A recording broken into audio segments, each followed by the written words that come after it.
Yeah, chill with the beat.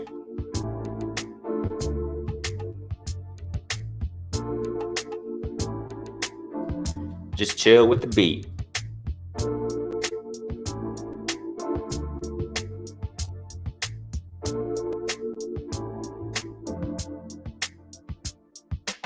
What is good? Yes, ladies and gentlemen. Turn that music down just a little bit, man. It's a cool beat, huh? Hey, what's going on, family? Thank you so much, man. Renee Box Young and doing a flash live. You know how I do it, man. Out of nowhere. I tend to do flash lives, in a certain manner as far as, programming it, you know what I'm saying? But I typically do it Mondays and Thursday mornings, just generally. Sometimes I don't. Sometimes I do it Friday night, Friday evening and stuff like that. It just depends, man. I got a nice window of time. So definitely, man, got to go live. Got to talk some stuff, man. Hey, there's some things to talk about, ladies and gentlemen. There's some things to talk about. You know what I'm saying? Bruce goes, my guys in the building. People are jumping in already. I appreciate each and every one of you, man. Thank you guys so much, man. I just got to talk some stuff, man. Definitely. Obviously, what's going to go on this weekend, the fight, everybody knows, highly anticipated undisputed bout, man, between Taylor and Ramirez. And I definitely want to chop up some heavyweight stuff. Y'all see what's going on, man. I got to get my input. As a matter of fact, I already got a video ready, man, for it. I had a video since yesterday. Last night, I pushed it. I got to edit it and stuff like that, whatever, right? And it's ready to go. I just got to upload it now. So I got a video chopping up also what I think is going to happen with this whole Fury stuff, man. AJ Wilder, man, it's just going kind of crazy these days. But hey, congratulations to Wilder, man, on the arbitration victory, man. Definitely. Now what's next? That's the question. Chris Rayna, my guy. Mike 202, families in the building, man. I appreciate each and every one of you, man. We had a wonderful panel, man. We had a wonderful panel. Go to the playback, later on today or whenever you can, you know what I'm saying? On my last flash live earlier this week. I think it was Monday. Man, it was awesome. We had family in the building, man. It was great. We had a great panel and stuff like that. So I had to do this live, man. I had to, man. I want to give my final thoughts on Taylor versus Ramirez, man. And more than anything, man, thank you so much for liking, subscribing, sharing, showing your support, tuning into the lives, you know what I'm saying, commenting in the comment sections of the videos. As I always say, I always got to take time out to give you thanks, you know what I'm saying? Give you thanks, man, because the platform's been growing incrementally. Thank you so much. You make it what it is. You know what I'm saying? Thank you so much for tuning into the premieres of the videos, checking it out and tuning in real time with the premieres and chatting there. And just overall support those who tune in after the flash lives, and go to the playback. I appreciate each and every one of you, man. Renee Box Young, if there are any new listeners or those who will be jumping in, hopefully, new listeners. Like I said, we constantly get new listeners when I do these flash lives, man. So Renee Box Young is simply a platform where we discuss, critique, analyze, and simply talk about the sport of boxing in a level-headed, mature fashion. We do mature folk talk right here, you know what I'm saying, when it comes to boxing talk. So that's what it is, man. It's as simple as that. We don't complicate life here, man. We just talk about the sport of boxing, you know what I'm saying? And yeah, we got some stuff to talk about, man. So I really appreciate you guys for jumping in, man. And Bruce goes, Mike, Chris, thank you guys so much, man. So, man, I hope you guys are doing great. Today is May 20th, if I'm not mistaken. I don't even pay attention to dates sometimes. Sounds weird, right? I do, because I got certain things, objectives every day, obviously, or every other day, whatever. But I just try not, I don't know, man. I'm just not the type of person to keep track of dates. When I go flash live, obviously I talk about the date. I mention the date. It's May 20th, but sometimes I forget. I got to check my computer and see the date, man. So it's May 20th, man. So heck yeah, man. A couple days away from a wonderful undisputed bout that we're going to see, Lord willing, Saturday night. It's going to be wonderful. It's going to be beautiful. But before we get to that talk, before we get to the undisputed talk, we got to talk about this, man. We got to talk about the whole, heavyweight scenario that's going on. DP Rocka, what is good, family? Hey, why don't I just do it now, huh? Why don't I just do it now? Bam. Y'all can jump in, man. I don't really do this, but, I said it in my last stream, but, man, there's the link, family. There's the link, man. Feel free to jump in. You know what it is, man. You know what it is. The only requirement, you already know, keep it clean, man. Just keep it clean, when it comes to, those who want to jump in. And the box talk, things that we're going to talk about right now, because I know it's emotional. I know, but let's just keep it clean. That's all I ask. You know what I'm saying? This is just it seems like we're at a pinnacle right now in the heavyweight division with the things. The pot's been boiling for months. Wilder, he's been on the low. He's been very quiet, working behind the scenes with this whole arbitration issue. You know what I'm saying? The whole arbitration process. And it took months. And while Wilder was quiet, you know what I'm saying, working in the background, Anthony Joshua and Tyson Fury were going back and forth, little Twitter wars, right? Whatever the heck, on media, social media, with their little interviews and, I'm going to smash him. I'm going to do this. I'm going to smash him to pieces and blah, blah, blah. I could care less about all that stuff they were doing, man, throughout the months. That's why I didn't really talk about it. You know what I'm saying? That's just my thing. I can care less about all that stuff, man. It's just a bunch of nonsense, in my humble opinion, man. Too much jabbing away, too much blabbing away, too much, you know what I'm saying? When there's a limit with me when it comes to that stuff, and I'm not the type of person to cover every little thing they say. And Hearn, we're not even talking about Eddie Hearn, you know what I'm saying? We're not talking about that. And Bob Arum, and, just all the things that they were all these months, man. Since last year, supposedly they were going to have the, big undisputed heavyweight bout, you know what I'm saying? And now this comes to light, you know what I'm saying? Wilder with the, victory in arbitration. Like I said, victory, man. I mean, congratulations to Wilder, definitely, man. So now, what's going to happen? Okay, like I said, man. Oh, no problem, Bruce goes. No problem, bro. You know what it is, man. Hey, have fun working, bro. It's all good. Good stuff, man. Thanks so much, Bruce goes. So what's next, man? What is next? What's going to happen? Now, like I said, I got this video ready. Now, I got to go back to what I've been saying months ago, okay? I got to go back to this. Everybody knows when we go to the background of the whole situation and when we see how fighters move, that helps me determine to a certain degree what may happen next. I always say may because it's just possible. We don't know, especially when we talk about Tyson Fury. Back when he fought Klitschko years ago, whatever, if I'm not mistaken, there was supposed to be a rematch, or Klitschko wanted a rematch, whatever. What did Tyson Fury do, man? What did he do? Okay. He left the sport, man. I think he retired, and that's where he gained weight. That's where he started doing drugs. That's when he was going haywire in his personal life. And that's where he, if I'm not mistaken, right, recently, published that book, talking about the demons he fought, blah, blah, blah. So we know, Tyson Fury, the way that Tyson Fury moves, it's all over the place. You know what I'm saying? It's all over the place. It's hard to predict what Tyson Fury is going to do next. Now, we're talking about the whole Klitschko thing, years ago. Then he comes back and then he starts, just boxing and, and doing what he does. But the way he speaks, his mannerisms, it's all over the place, okay? And I'm saying all this to build up what I'm trying to say and to make my point, okay? Tyson Fury and, Deontay Wilder fight for the first time, ruled a draw, what have you, whatever, controversy there, yeah, whatever. But what happened after that? I made a video about it. I'm not sure if it's still up, okay? I think it's on my channel still, but I'm talking about a long time ago. It was a long time ago, okay? It was around the time right after the Fury and Wilder first fight. I even labeled it, even though I don't really do this stuff, but whatever, I did it. Okay. I called the video something like, and I do it with all due respect, but I was like, what the heck? I'll just do it, I called it Tyson Fury diagnosed with duck fever, something like that. I made that video, okay? And I said, because the reason why I called it that is because I was breaking down the post-fight interview between Wilder and Fury after they fought.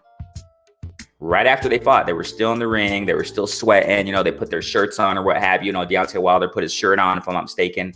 And he was asked by whatever reporter was there at that time, hey, you want the rematch, Wilder? He said, yeah, I want the rematch. I want the immediate rematch. He wanted the rematch, man. He wanted it.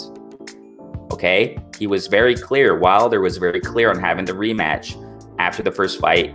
Fresh, when it was ruled a draw, fresh after the first fight. They were still standing in the ring.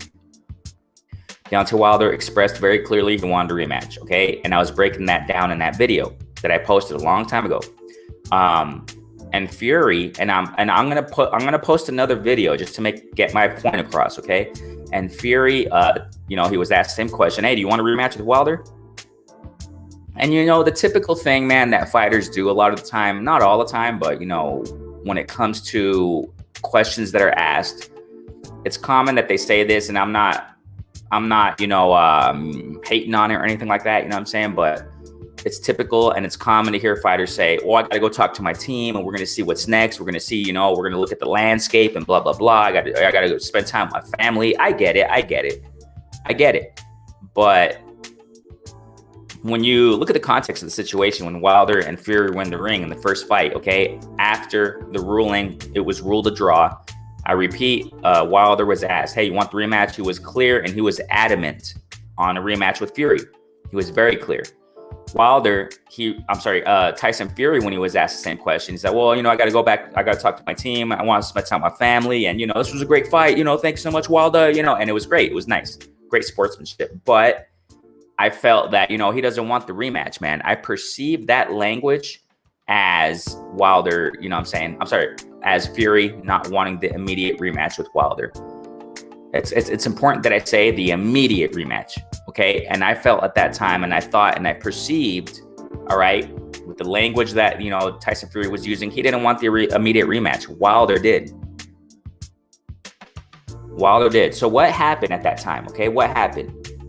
Fury was, you know, shortly after, he was offered a contract, 2-fight deal, whatever the heck, however many fights it was, from Top Rank, Bob Arum, whatever. And he took that fight and he fights 2 tune-up fights, right? Against Wallin and Schwartz. And I knew, you know what I'm saying, ever since the post-fight interview, this is what I'm trying to say here. Ever since Fury, from that time on, I knew he wasn't going to fight Wilder in the immediate rematch. I knew it. And before any concept was imagined of him being offered a deal by Top Rank, I'm talking about when they were interviewed post-fight, Wilder versus Fury, right after that fight, in the first fight. Tyson Fury's language revealed that he didn't want the immediate rematch. That's what I'm saying here, okay? So, real quick, man, let me get my guy in the building, man. What's going on, man? Hey. G5, what's good, bro? What's going on, my brother? Salute to you. Salute to the chat, man. How you doing today, man? I'm good, man. Just had to get a little something on my stomach, man. And I said, I'm good to go now. Did you have some breakfast? Yeah, man. We all good now. Cool. Hey, what I'm saying here, G5, is, you know, and it's not to hate on anybody. I don't do that. I just do, you know what I'm saying, legit. Just speak facts. Yeah, bro. That's all I do. And I try to be as factual as possible. You know, we're not perfect, but what I'm trying to say here is this, that, you know, you can tell, you know, with Fury's trajectory in the sport of boxing and his overall nature of how he conducts himself, he's all over the place, bro. This all leads me to believe, you know, that Fury, this is what I'm getting at, and then we'll get to UG5. That Fury, he's gonna skin out of this trilogy, bro. And people are barely coming out and saying this. Now, remember, I reiterated this point that I'm saying. Apart from the video I posted a long time ago, right after the Wilder versus Fury first fight, the first one, I said, you know, and I labeled the video, and I do it with all due respect, but whatever. I was having a little fun, and I don't really do this much, but I labeled the video Tyson Fury diagnosed with duck fever as like a question, because I knew he wasn't going to take the immediate rematch. So he was offered the Top Rank contract, blah, blah, blah, has those two tune-up fights. He did the same with Klitschko, G5. You know what I'm saying? If I'm not mistaken, back when he fought Klitschko, if I'm not mistaken, they were going to have a rematch, supposedly. And what did Tyson Fury do? He skins out and retires. Yep. You know what I'm saying? So this all leads me to believe, G5, he's going to skin out of this trilogy. But what's your input on that? What's your input on that, man? Hey, man, that's an excellent point, because I've been looking at that myself, behind the scenes, because I knew him and Klitschko had a signed contractual agreement for the rematch for the fight, and I think he pulled out that same week or something like that. Yeah, he pulled of the out. fight. So, I mean, the difference is this time around, he's under Bob Arum, and Bob Arum is going to get his money regardless. I keep telling people, I don't care what they say about Bob. Bob is going to get his money regardless, and especially if you've been given a large amount of money, you can try to duck out of this fight, but this time you've already been to court with the Deontay Wilder situation. Also, you lost the arbitration. So if you do try to do it, they already got legal matters and are already still in kind of court mode. So if you try to do that, they're gonna hit you with contempt of court. And I don't think you got enough money to pay Bob, the network, probably the venue where the event was gonna be, undercards, all that. It's a lot of money because it's more than one person fight on that card as well too. So I'm looking at like he very well could drop the belt, retire, and then Deontay Wilder will be fighting Dillian White. That's still a win for Eddie Hearn because that's still one of his fighters. You know, they'll fight for the WBC belt. Wilder kill him, and then after that, I think Fury will try to make a miraculous comeback. Like he was so depressed from the Wilder whole situation that it sunk him back to a great depression of where he had to go back to him old self and the old ways, and and they'll eat it up and give him a side story for it. I mean, I would like to see him fight, but I'm hoping that they fight. But I do have a gut feeling that he is going to drop that belt and give it up. But only thing, the difference is between this and Klitschko, Wilder already take you to court, so they already, they already on your helmet already. See, Klitschko just swept it under the rug when you ducked. He didn't go forward with no legal matter. Just, just let it go. Like right now, you still contractually agreed to him. If you wanted to, you could sue him now. But if he was really worried about it, he would have pushed forward. See, Wilder really wanted that. So this is my take on it, man. But I agree with you though, Renee. I mean, I'm very eerie, a person who has a pattern of behaviors over time and it continues to show up. Oh yeah, I'm gonna believe the pattern of behavior. Sure. Exactly, man. And Sark Training Club, we're definitely talking about that, man. Yes, sir. Chris Raina says here, honestly, bro, all that Wilder Fury Joshua BS is all annoying.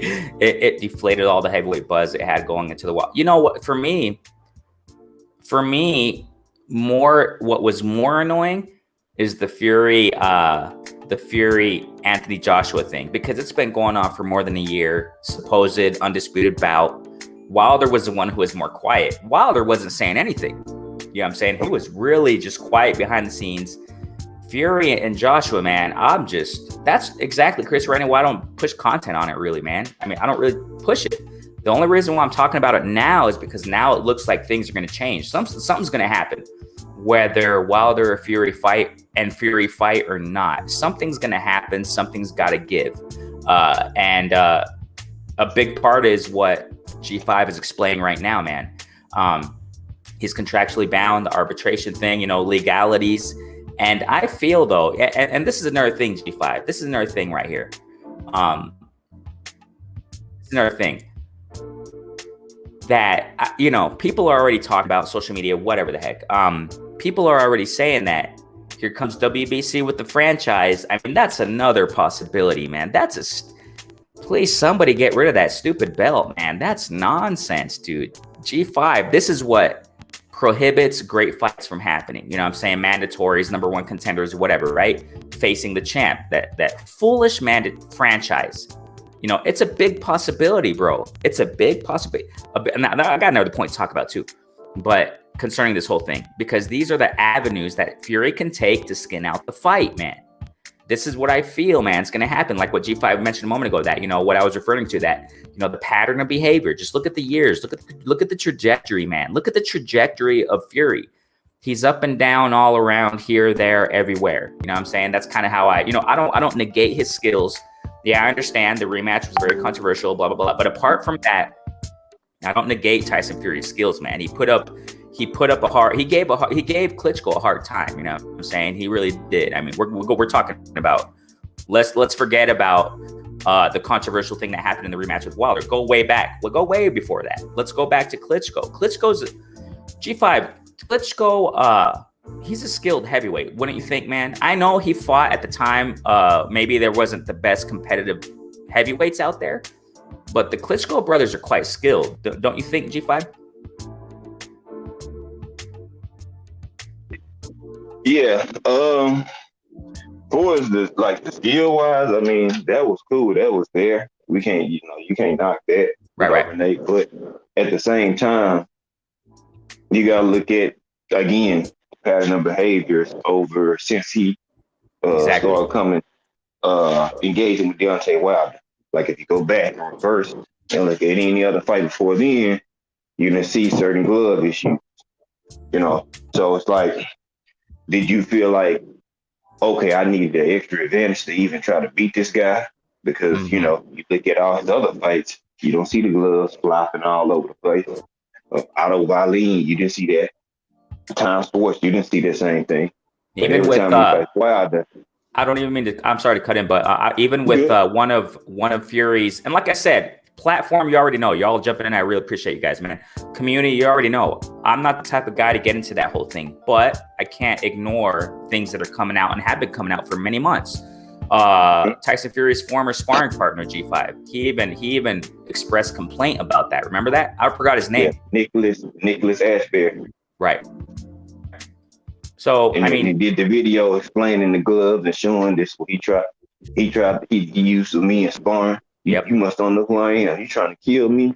I'll kill you. Exactly. That's where he got really angry, and for a good reason. He got irate about it, man. And it's a good reason, man. Sparring is supposed to be legit, you know what I'm saying? But it seems like he tried to pull a fast one on him, you know what I'm saying? So that's the thing here, that, the trajectory of all this, man, to me, I feel that Fury, he's going to skin out, man. I feel that Tyson Fury is going to skin out. I've been saying that. Now, let me go back real quick. Salute to my guy. I love to reference this because, it's on a huge platform. It was on a huge platform in which I said this. And I've been saying this for a minute, but, when Blue Blood invited me, salute to our guy, Blue Blood, all love to my guy, you know what I'm saying, our family there. He invited me to the panel there. I think it was with Curtis Anderson, obviously his sidekick right there, you know what I'm saying, his co-host. And I think Stormy B, I just don't remember who was on that panel that day, but, we were talking a little bit about the Wilder Fury stuff. And this was months ago, man, months. And he asked me, so what do you think is going to happen? I'm saying, or what have you? And I said, I don't even think the trilogy is going to go down, man. And this was months ago, months. And I said, I just don't think it's going to happen, man, because, and what we're talking about right now, G5, is Tyson Fury's pattern of behavior for years.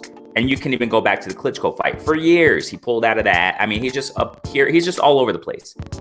And it really leads me to believe that, because of that, I don't think Fury is going to take the Wilder trilogy. I mean, it sounds like it's something we don't want to hear, possibly. And people are just coming out and saying that. People are just coming out and saying this. Oh, Fury might pull out. But I mean, just go years back. It's nothing new. Fury's done it. He's done it in the first. He's done it for a possible rematch. In the possible rematch against Klitschko, he pulled out and retired. He's done it after the first Wilder and Fury fight. He's done it there because, like I said, I was just talking about it before family was jumping in. I talked about how in the post-fight interview, they were still in the ring in the first fight when it was ruled a draw. The reporter, whoever the heck it was, came up to Wilder, said, "Do you want the rematch?" "Yeah, I want it. Wilder is very adamant on the rematch, the immediate rematch. And then when Fury was asked, "Hey, you want a rematch with Wilder? You down?" He said, "I got to go talk to my team. I got to spend time with my family." But you know what that means. It means I don't want a rematch. In other words. And what do? He turns around and gets this top rate contract and goes, running around the bush or whatever, So it is what it is because of his conduct. And I know it's something we don't want to hear really, and people are barely talking about it, but you can just tell through Tyson Fury's conduct. I'm not saying it's not going to happen, but I'm deeply convinced that Fury's not going to take the trilogy, man. So now, Here's another reason, but let me get to the chat real quick. Here's another reason why I think Fury's not going to take the trilogy fight, man. Let me get to, man, you guys are jumping in. I really appreciate each and every one of you, man. You guys are awesome. Chris Fury, I was going to say Chris Fury. Isn't that funny how I switch up names? I'm sorry, man. Fury should have got his Joshua fight in. Exactly, bro. He should have. And, decisions that certain fighters make, they're just beating around the bush, the stupid Twitter wars. I'm tired of this nonsense, and I'm here to talk about it. You know what I'm saying? And platform, you already know I don't talk too much about this stuff, but it's time. I have to talk about it now. You know what I'm saying? So Fury should have got his Joshua fight in when Wilder wasn't ready. Exactly, bro. He should have taken advantage, gotten a nice hefty bag with these Saudi guys, Middle East, whatever the heck they talk about, wherever the heck, you even see the posters out, you know what I'm saying, with Tyson Fury with the turban on and, Saudi Tyson Fury, whatever the heck. You should have taken it. Now it's too late, buddy. Now it's too late. Live life real. What's going on? My guy. Hey, what's going on? I love the emojis that you put, in the comment sections of the videos and stuff like that. I appreciate you, man. Hey, William, old school. Prayers up for you, my guy. I got to wrench you up, man. I'm not on the platform right now to do it, but I got to wrench you up.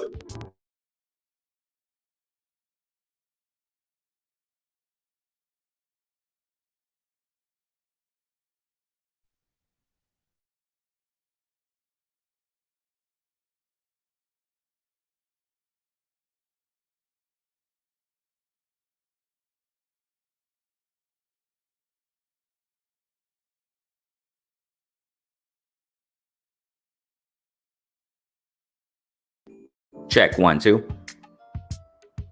All right, I'm back. You got me, G5? Yep. Okay, cool. Yeah, there was just a little cutoff, just a minimal cutoff, man. Let me get right back into it. Hold on. Let me just let me do something real quick, man. I like to share the music. You know what I'm saying? Hold on, just wait a second here. Sorry about that. There was just a little mishap with connection, but I'm back. We're good. Let me just get right here. Bam. There we go. Good. All right. So yeah, Kenneth Jonathan, man, thanks so much for jumping in the building. Families in the building, man. PGH in the building, man. I appreciate each and every one of you. J.A. Hey, family. Real quick. There's a link, man. Anybody wants to jump in? Open panel. I just ask, keep it respectful. You know what I'm saying? Family and panels been keeping it respectful, and I honor you guys for that. You know what I'm saying? Because you guys been rocking with me, man. The channel's been growing incrementally, like I said, and you guys deserve to be on the panel, and I want to hear you guys. Even though you guys chat away, and I always, give reference to your comments, but I want to hear you guys too. You know what I'm saying, on the panel. So the link is in the chat, so you can go ahead and check the link there and jump in, man. But keep it respectful, no vulgar language, please. Okay, that's the only requirement. That's all I ask for. You know what I'm saying? PJ's in the build, man. Thanks so much for jumping in. J.A. Dixon, man. What's going on? J.A. Dixon, you can jump on in, man. Family can jump on in, okay? Just think all that drama between the last Wilder fight till now. We've been through the cheating scandal. This fight was on, then off, then Wilder and Breland, then the whole leak audio. Yeah, I know. I feel you, Chris, bro. I feel you. And that's Chris, I reiterate, that's why I don't really talk about it. That's why I haven't talked about it. It's just a lot of other platforms explain it perfectly and break it down. You know what I'm saying? But I feel it's time now. Arturo Shoddy, but don't think I'm going to, every single video, going to talk about it. No, right? Arturo Shoddy, what's going on, family? Thanks so much for jumping in, man. Blessings to you, bro. Blessings to your family. You know what I'm saying? Phil J's in the building. Hey, fam. What's going on? Let me get real quick to the chat, man. I definitely got to consider your chat right here. So facts, Fury is just a post. Yeah, that's the thing, and has avoided, drug cheat, glove, and has avoided contract rematch. Yeah, I mean, it's just too shady with Fury. Just too shady, Salute, fam. What's going on? Oh, you're working too? Hey, we got family that are working and tuning in. And Bruce Go said a moment ago he was working and tuning in. You know what I'm saying? Soccer Training Club, my guy, he also said he's driving and tuning in. I really appreciate each and every one of you, man, for jumping in, man, while you guys are busy. I just love it. You guys are awesome. PGH says here, Fury is terrible for the sport. Never rematch. Exactly, bro. Exactly. Now, PGH, the thing here is that it's probable he's gonna duck the Wilder trilogy.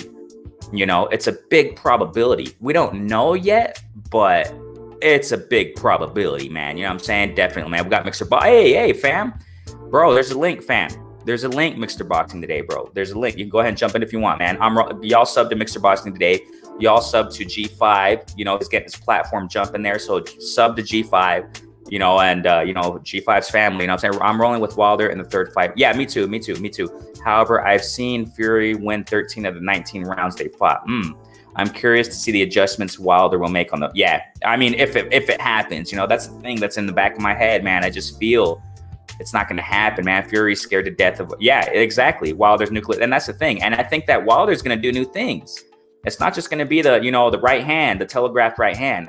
I'm almost positive, man. If there's a trilogy, Wilder's gonna do new things, man. He's gonna surprise Fury. You know what I'm saying? I'm also curious to see if Fury will use his physicality or will try to outbox him. I think he's gonna do. What do you think? What do you think, G5? If they were to have a trilogy, but I think it's far-fetched, bro. But what do you think? To comment on Mr. Boxing today, like, I mean, this could be your own opinion because they did fight to a draw the first fight, so that's the even fight. Now, if you want to just break it down and fight two and give Fury all those rounds, then I mean, that's up to you. I mean, because easily Wilder won at least the first 5 rounds in the first fight. You know, it was just some BS on the scorecards for them. But at least even Jack Reese said he won at least the first 5 rounds in the first fight, plus 2 knockdowns. So, you know, I got a little background on patio on that background too loud. That's all good. So that's my thing. So I mean, I think he'll be more on his bicycle this time. I mean, he may try to come in with the same game plan, but I don't think it's going to actually work in his favor this time. Just because he's pretty much showed his whole hand. I mean, there's nothing like else that you really can do. You can't get any stronger for his power. You know, you either have it or you don't. I mean, conditioning, he doesn't look like he's in the best conditioning shape. So, I mean, I'll see. I mean, I see Wilder. He's game. He's in shape. But, I mean, I expect Fury to be on his bicycle, man. He act like he don't really want to fight. Because if you want to fight so easy, it's going to get you a lot of money. Why are you going to hesitate to take that fight if it's so easy? That's the number one question. If something easy and you have a large amount of money at stake, why not take it? Why would you hesitate? Why would you even be a second guess about, am I going to take this fight when you can make $30 million? I mean, that don't even make any damn sense. That doesn't make any sense at all. You know, so I mean, they say the same thing about Haney, bro. You know, Devin Haney, if I'm not mistaken, Teofimo, you know, the back and forth thing with Haney and Teo. Haney says it, and it's facts, bro. He said, if I'm so easy, fight me. If I'm so easy, fight. And you know, Fury blabbing his mouth off so much that, you know, I'll smash Wilder to pieces and then do it, bro. Shut up and do it. You know, go get the bag, go get your easy work and bring it. You know what I'm saying? That's what's like, yeah, you know what I mean? But yeah, I agree. That's why I think that Mr. Boxing, I think that if there were a trilogy, if it happens, and I think that's what's going to happen. He's going to outbox from range and move around. I think that's what he's going to do, man, if they do it. I think that would be, you know what I'm saying, Fury's game plan here. DP Rocket, these guys don't honor their word. That's why I think it's not going to happen, bro. I mean, that's why I think, fam, it's not going to happen. Trick Nolte, hey, bro, you want to jump in? The link's there, bro. You already know, bro. Go on in the chat. Trick? Definitely, man. Trick Nolte's in the building. Families up in the building. Money in the ghetto's up in. What's going on, bro? We got Chris Reyna saying here, I'll be rooting for Wilder, but I think Fury wins. I don't like the dive king Malik Scott trainer. Oh, okay, Wilder. I wish he got Ronnie Shields. Right. I feel you, man. I feel you. I mean, it's gonna be a huge freaking fight, man. If they fight, man. What up, Renee? Hey, what's going on, Money in the Ghetto, man? Families up in here, man. Thank you guys so much for jumping in. You guys are awesome. Remember, go ahead and share on your platforms and your social media. Definitely, man. The live. So we got here William saying Fury will go back to his. Yeah, exactly. That's how I see it. Yep.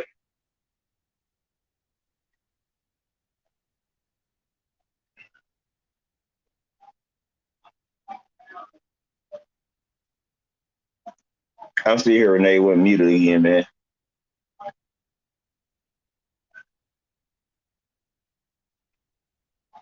Yeah, check 1 2. All right, back. So sorry about that, guys. You know, just a little issue, but I'm back, man. When I have a little when there is a little internet issue, I'm back like in 20 seconds, man. So don't worry about it, fam. Thank you guys so much.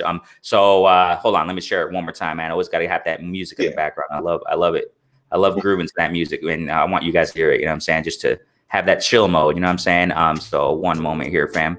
So sorry about that. One moment. So yeah, William Old School. That's how I think it's gonna happen if they do have the trilogy, man. It's gonna be that jerky style, that weird stuff, and you know, moving his head around, and, you know. And I think that's how he's gonna do it, man. So we got here. William continues to say, "I've been saying that Wilder needs to go to Fury's body, and that we will see that in the upcoming fight, hopefully, man. And if they fight, right? you know, he can definitely hurt the body. He can easily break a rib or something. You know what I'm saying? Definitely. He can bring some big punishment, man. Big punishment. Salute your family, saluting each other. I had the first fight, Yes, Mr. he Boxing Day. can. I had. Go. Go ahead. Go ahead. I said, yeah, he definitely can do some major damage going to the body. I think that's one of the game plans that he should have used from the jump.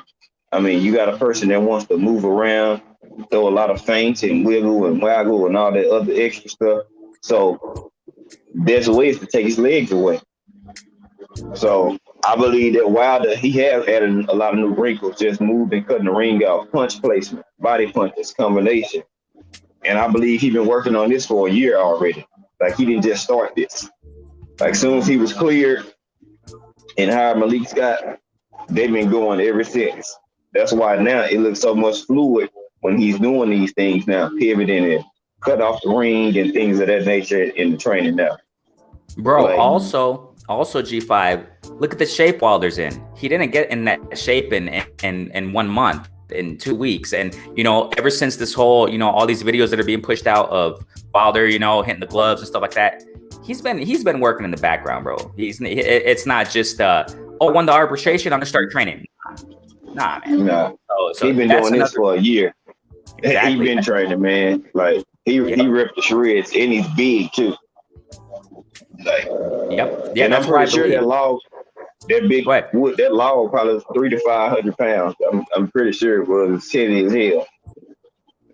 Bro, that's why I believe that, you know, Wilder's gonna bring something new. I'm not saying he's gonna be a different fighter, no, but I think he's gonna bring some new tools, man. If the trilogy goes down, you know what I'm saying. So we got Arturo Shotty. Thank you. If you're not subscribed, go ahead and subscribe, bro. You know what I'm saying. Go subscribe to G5 family who's in the building. Go subscribe to G5. We got his platform there too, his YouTube platform. I was gonna be pushing his content there, so y'all go subscribe to my guy G5 too, man. So Arturo Shotty, thanks so much, man. Exactly. If it's easy work, that's why I don't buy. I don't buy the hype, man, with these fighters saying, "Oh, I'll take them out," you know, blah blah blah, you know. Yeah, and then prove it, bro. And then prove it. Just stop the talk, you know what I'm saying? Stop this little Twitter stuff, this little Twitter war, Twitter finger stuff. You know what I'm saying? I respect you guys as fighters, of course, but just stop the back and forth. Teofimo said the same about Haney, and Haney said, "Hey, then fight me, man. What, you know, if I'm so easy, fight me." And this goes for all the divisions, all these fighters, man. So that's facts, Arturo. That's facts, bro. We got here. Fury was a physical roughhouse type of fighter early in his career. Yeah, I think though, if the trilogy goes down, he's gonna use that distance type of fight and use that weird, you know, style that he has. You know what I'm saying? Chris Reyna says here, I don't think Wilder can beat Fury on the cards. To me, he would have. Yeah. I agree. Yeah, knock down in at least 3 rounds. However many, or knock him out cold. You know what I'm saying? Knock him out cold. You know what I'm saying? So Chris Reyna says here, I had to draw. I had the first fight a draw. And hey, there's a link to G5's y'all go ahead and subscribe to him, okay? Go subscribe, hit the notification bell on my guy right there, man. G5, definitely, man. So there's his link, okay? So now G5, here we go. Here's another reason. Now, who knows? Maybe I'll be wrong, and then Tyson Fury tomorrow will say, okay, sign the contract, let's fight, whatever. But still, I would still be sketchy about it. Bro, because if they were to have it quote unquote official, it would be 4 months down the road or whatever, and who the heck knows what will happen between now and you know what I'm saying, fight night. So I still would be sketchy. Just like what happened with Ryan Garcia being ordered to fight Fortuna. I said, ever since that was announced, WBC orders Fortuna versus Garcia. I went live, I did a flash live, and I said, man, WBC can order a freaking a large pizza. It doesn't mean it's going to happen. You know what I'm saying? I don't care. You know, they can order whatever the heck they want. And I was really sketchy about that. But later on down the road, I thought, hey, it looks like it's going to happen. Cool. Hats off to these guys. But then what does Ryan Garcia say? You know, I got some problems, blah, blah, blah. Great for him, whatever. Hope he gets better. Blessings to him. But according to him, he's having little, you know, his problems, whatever. You all know what happened there. But that's what I'm saying. The reason why I say this is because, you know, even if Fury turns around tomorrow morning, because he's all over the place anyway, even if he turns around tomorrow morning and says, yeah, I'm going to fight him now. I'm going to fight him. Ready, Wilder? You ready, Wilder? You big, blah, blah, blah. You know, I'm not going to get emotional about it, you know, because, you know, I got to wait. I would rather, I'll believe it when they're in the ring and when the referee's giving the rules. here's low blow and this and that, obey my orders at all times, blah, blah, blah. Okay, they're going to fight now. You know what I'm saying? So now here's another reason, G5. Here's another reason. Watch. Okay, so Fury is talking about, I'll bare knuckle Anthony Joshua, whatever. Yeah, I know a lot of people are talking about it. I can care less about what they say. But this is why I want to mention this. It came out on social media just recently, man. A photo with, I think his name is the president of BKFC, Feldman, Mr. Feldman. He came to to Tyson Fury. They have a photo together now. It looks like they're talking things behind the scene. It's a big possibility, or maybe not big, but you see, this is what I'm saying, G5. Something might happen, most likely, whether it be WBC franchise, this Suleiman guy coming out of nowhere, out of the dark, hey, franchise Fury, come on, or whether it be Fury retiring and just skinning out like he did last time with Klitschko, or for the Klitschko rematch, or it can be some little BKFC gig. Like I said, David Feldman, if I'm mistaken, his first name's David Feldman, president of BKFC. Had a photo with, Tyson Fury recently, man. Or I don't know when they took that photo, but they posted out on social media that they're together, they're talking. When they're together, they're not just together to take a little beautiful photo. No, they're talking business. It's not a coincidence, ladies and gentlemen, that Tyson Fury comes out and mentions this bare knuckle stuff. I'll fight you bare knuckle this weekend. Yeah, right, whatever. But so that you see, G5, this all leads me to believe there's going to be no Fury Wilder trilogy, bro. If it happens, amazing. That's what we want. I'm just trying to be analytical. I'm not getting carried away with the whole, like I said, man, I repeat, congratulations to Wilder, bro. It's an amazing victory. But I see it, G5, this is half the battle, bro. Yeah, it's just a small victory. You know what I'm saying? The battle was won, but the war is still yet to be won. The only reason that I'm like 50-50 on it, because you got that big contract from ESPN. That means you're going to have to pay Bob Arum. He's going to have to get his money. If he's already lost money on Bud and Loma and all that stuff, the difference is you didn't have Bob in your pocket. And Bob going to get his money regardless. Like, I mean, look at Bud and other people when they kind of try to get the talk outside of their neck. He comes out immediately like, you what? No, this is what's going to happen. That's true, because he says, hey, don't mess up my bag. Yeah, he'll just shut down a fighter and embarrass him because you talking breezy and slick. Like, look how many times Bud got to talking out of term and he backtracked and just shut him down, or Bomac had said something that he didn't say, or he was like, I don't know what they're talking about. So this time around, and why would you have venues and dates already set in stone? Come on, y'all. Bob Arum is a lawyer. Very true. You think he didn't know and didn't know he was about to lose the arbitration? He knew it. He knew they was going to lose.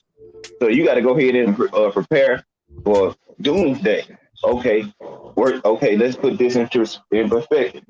If he dropped the belt, then I'm going to have to pay Wilder, WBC, the network, anybody that's involved in this party. That's probably well over $100 million you're going to have to dish out. Bob Arum not about to pay $100 million for Tyson Fury. The difference is Tyson Fury is from the UK. He's not Canelo. He's not going to get the same love and treatment Canelo is going to get from the WBC. Right now, they're using Tyson Fury as a pawn for the WBC. And they even said, like, well, we have to order. We're going to order the Tyson Fury trilogy because, they don't want to get any more legal matters as well. They'll leave at the top rank, and Eddie Hearn and Matchroom and all the people who was trying to prepare this AJ and Fury fight before a contractual agreement fight of a trilogy with Wilder and Fury.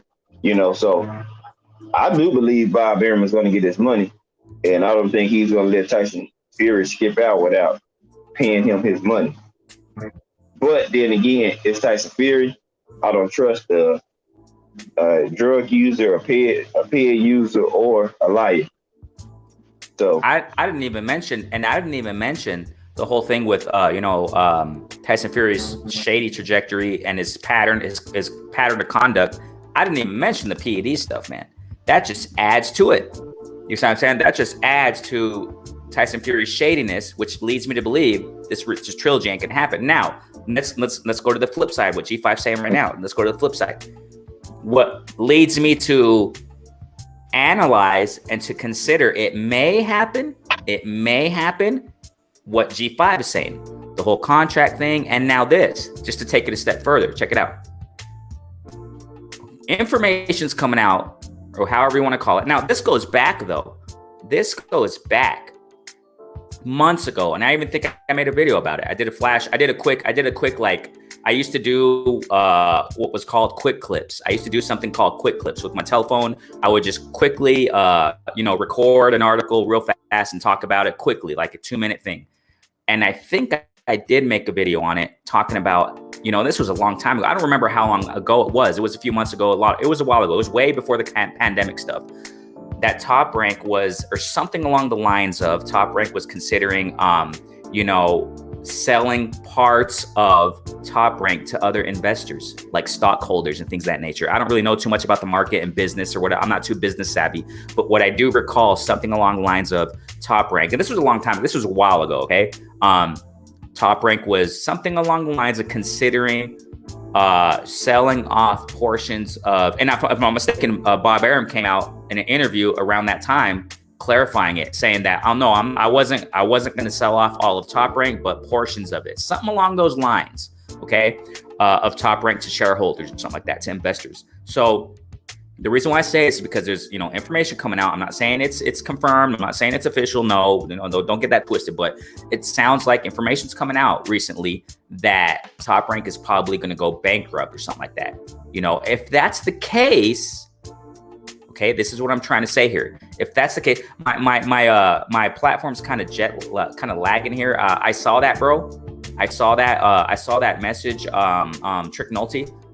Yeah, I'll wrench up Mr. Boxing, bro. It's just that I try not to open other platforms right now because, I don't want my computer to lag and get slow, which is why sometimes I don't wrench people up at the moment. Okay. So yeah, I'll definitely eventually wrench them up. Okay. I'll try to do it in the course of this session, but I just don't want things to freeze or something like that. Okay. So are you still there, G5?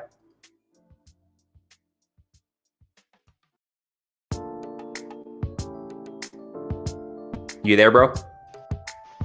Yep. Okay, just checking. Okay, so if that's true of what I'm hearing and seeing, or whatever the heck it's out there on social media, you know how information runs rampant, man.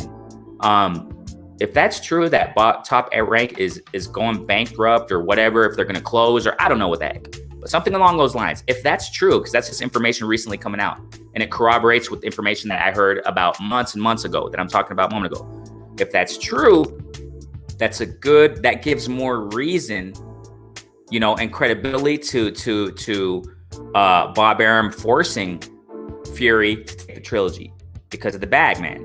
Because of the bag, before he goes or whatever, or to help Top Rank survive, or whatever the heck the cause, or whatever the heck the reason is, or the issue is. This gives more reason for Bob Arum to push the trilogy fight. So it's a possibility. Also, it's going to happen. Hey, I see you, Storm B Man, OG.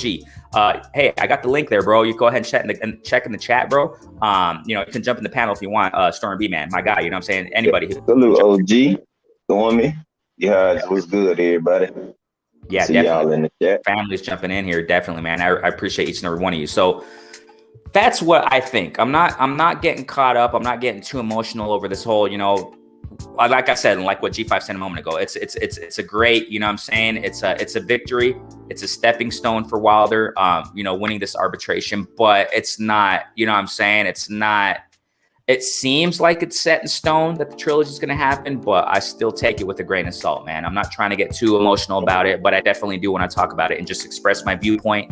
And like I said, I made a video yesterday about it, and I'm going to push it after this live later on today, whatever, right? Maybe tonight, I don't know when, but today. I already made the video and I talked about it, breaking it down a little bit to why I believe, and I just broke it down today in this live, why I believe this trilogy is not going to happen. I hope it does, what I'm saying? I mean, I got all my hopes up for it, but we got here Chris Reyna saying, if he can't handle the suit from the back to the ring, I mean, that's another thing. That's another controversial thing. But how are you going to handle Fury, big belly laying on you? I mean, that's the thing. I mean, I do incline towards that. I mean, if Fury fights in the trilogy with bullying, trying to bully Wilder, I mean, it can tire Wilder out to a certain degree, but I mean, that's another, consideration that can happen, but who knows, right? Fury, we got Artudo saying Fury finna crash and burn. I mean, it seems like that, Artudo. It seems like that. It seems like one way or another, he's going to pull out and his career is just going to, and like what G5 said a moment ago, it can be Fury pulls out, stays out for a year, and falls into the episode as he did when he pulled out of the Klitschko rematch, get depression, make a whole story about it. Media will get all, heartfelt over it. Oh, poor Fury. And then Fury will come out saying, I want to come back. Oh, what an amazing comeback, Fury. And then he'll probably come back for Wilder. Maybe. You know what I'm saying? He played that victim role, man. I mean, he's done it before, where he got everybody feeling sad for this side story on this old mental illness, but he already played that card once already.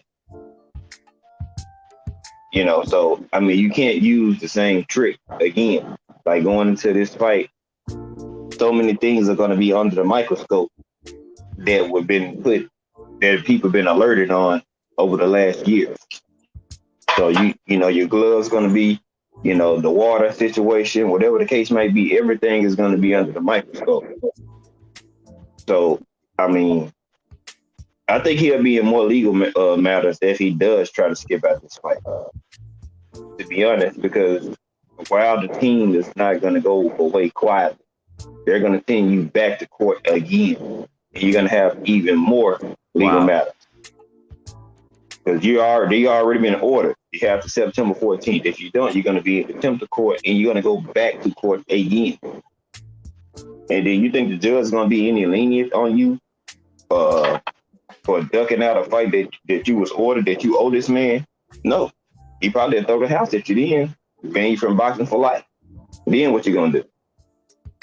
If you get banned for life, you still got to pay people, everybody for the fight that you do on the fight. So whether you duck it or not, you're going to still owe Deontay Wilder regardless. So you could try to go ahead and get put in contempt of court. You might face jail time. Who knows? Because they're not going to let you just skip away and walk out on this easy. Especially when they don't want to step aside. They want the fight. So, I mean, I'm hoping and praying I have I have good intentions and hope that it does happen, but if it doesn't, I know why. You know what I'm saying? I'm not an idiot. I do see what's going on. So, I mean, come on. He's been here 2-time champion and has 0 title defenses. Exactly. That alone should let you know that he has no intention or doesn't even really care about being a champion. It's about the perception of him being a champion that he wants. He doesn't care that he is a champion. He just wants people to perceive him as a champion. That's all.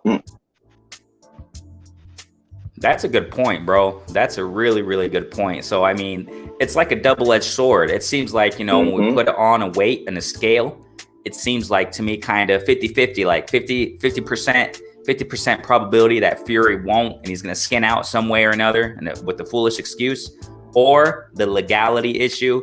It's going to force him into the trilogy, man. And I hope that happens. You're right, man. I haven't thought of that really. Like, you're right. Wilder's going to push this until he can't push no more. You know what I'm saying? That's very true. Ooh.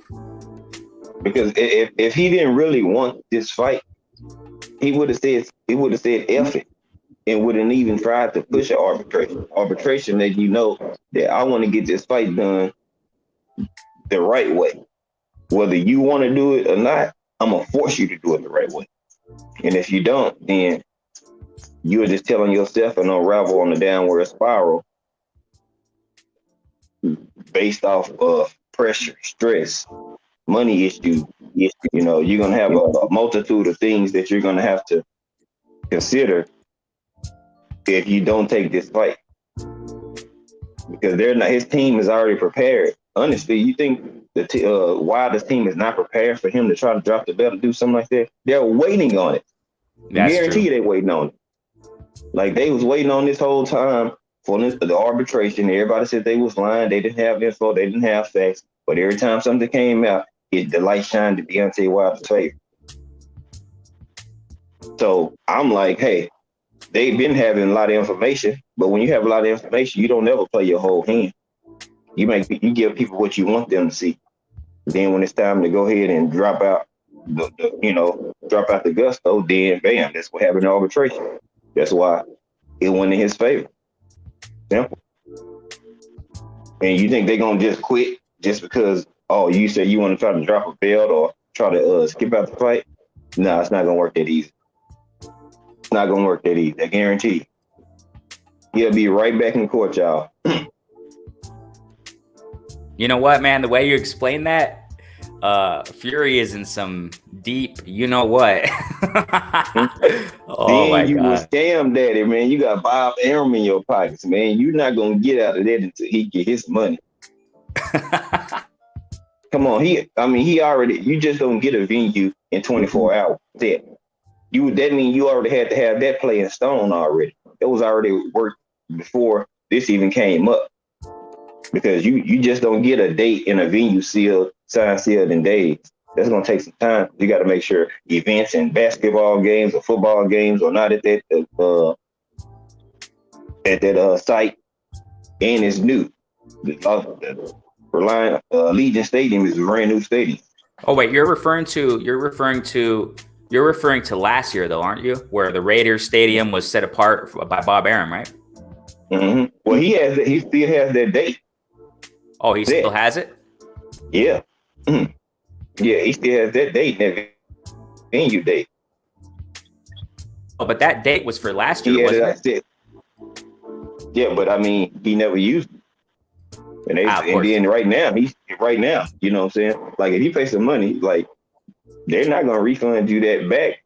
He did. I'm looking at, he already had the venues set in stone because once he knew all this stuff was coming out, and it was gonna go to arbitration, it was not probably gonna go in their favor. Come on, y'all got to remember. Again, he was a lawyer, y'all, and I heard he was a pretty damn good one too. So, you know the law. So I'm not gonna go with that. Like, if you're a lawyer, you know what's going on. You know if a case is not gonna be leaning in your favor at all. Very good point, man. That's super true. Then he supposedly had a venue set already paid off for August 14th. You have a date. You have a venue. You know, why you have a venue and a date or a venue and a date set if you didn't think the fight was gonna happen?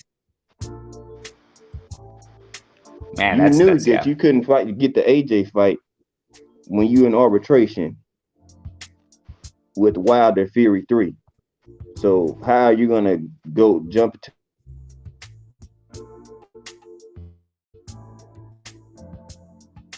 like I mean, you gotta put two and two together. I mean,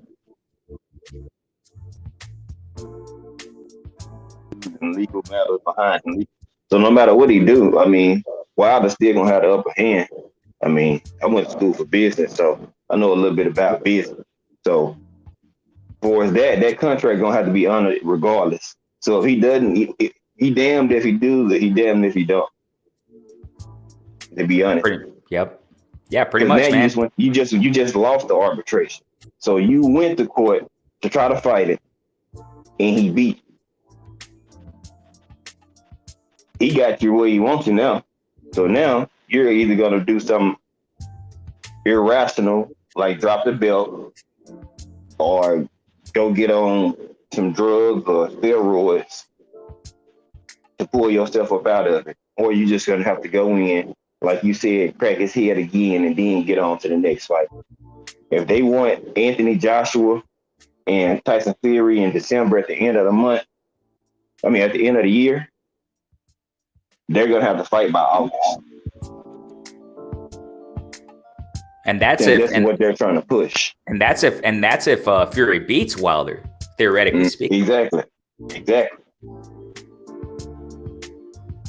So they put the cart before the horse, and they assume that this arbitration won't go too far. You know, we can debunk this, whatever he has, but not so much. That's true, man. I mean, I'm still like it's 50-50, y'all. No doubt. Right, I mean, right. I see some of the comments in the chat. Like I agree with a lot of y'all on certain instances, but business is business.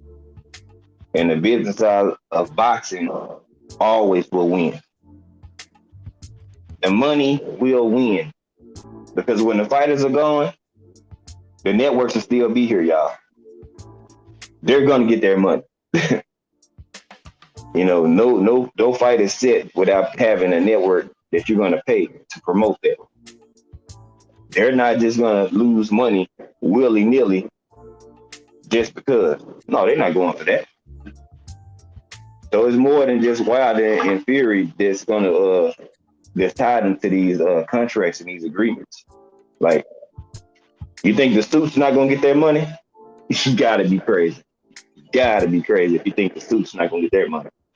They're gonna get theirs first, regardless. Then the fighters and everybody else can get theirs.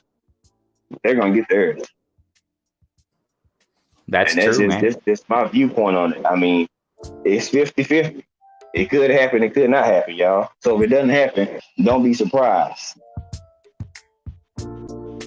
Don't be surprised at all.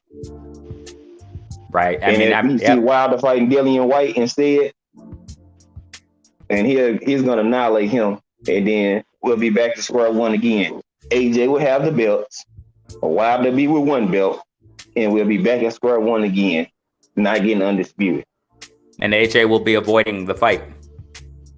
Yeah, he says he wanted, but come on, man, you already turned down. Yeah, we don't buy that he wants it. You know what I'm saying? I mean, nothing, I don't. Yeah, go ahead. Nothing you're gonna do. Hey, nothing you are gonna do or can say is gonna make me believe that when you turn down a guaranteed $50 million, not back end money, not none of the extra. This is what's your purse. You asked for it, he came up with it. Then, oh no. I won't sell my soul for $50 million. I mean, the thing here is that, I mean, I look at it from a neutral standpoint. This is not a UK American thing. This is not, I just love sport and that's it. You can tell by people's conducts what they really want. I don't care what they say. I don't care how they speak. I don't care how many interviews they're in. I don't care how strong you look. It doesn't matter, man. Actions speak louder than words. You know what I'm saying? And what the problem is with a lot of people, when it comes to the community, when I refer to community, I refer to boxing fans. Okay. When it comes to boxing fans or whatever, people get too caught up in the words, man. And the jargon, sometimes you could just tell, man. You can tell. In this case, since years ago, you can tell. And Anthony Joshua didn't want the Wilder fight. He didn't want that, man. And I personally think he's waiting. I personally think that Anthony Joshua is waiting. If there is any remote possibility that Anthony Joshua will fight Wilder, he's waiting for Wilder to grow up, get older, get out of his prime till that power goes away a little bit. Then I'll fight you. Then I'll man up. You know what I'm saying? I just personally think that, hey, Main Man, Made Man's in the building. Go subscribe to Main Man, Made Man, my guy, man. What's up? Family's in the building, man. Thanks so much for jumping in. We got here Trick Nolte, sub to Storm B, man. I'm sure everybody is, but man, Storm B, man, has some freaking gems in his show. Yeah, man. He got Curtis Anderson. He got Scrapbook. Wonderful shows they have, man. Just you all go subscribe there. Go subscribe to Main Man. Go subscribe to my guy G5. G5 got his platform too, man. The links earlier there in the chat. He already put the link in there. Trick Nolte says, I believe Fury will take the fight with Wilder. He has lied, manipulated, and deceived the fans. He owes us. He don't care about that though, Trick Nolte. Fury doesn't freaking care about the fans. He doesn't care about people around. He just cares about himself, his family. That's it. You know what I'm saying? That's the thing. That's what leads me to believe it, Trick Nolte. That's another reason, bro. He don't care, man. He doesn't care. He'll say this and that. He don't care about the fans. He don't, you know what I'm saying? Story B Man says, like Pop said on Friday, y'all young ninjas, Tay scared to take him. So is Fury. I think so. I think that's what he fears, man. I mean, I'm really Renee, yeah. Go ahead. Pigeon Mike Tyson. He didn't duck $100 million. He turned down $100 million to bet on himself.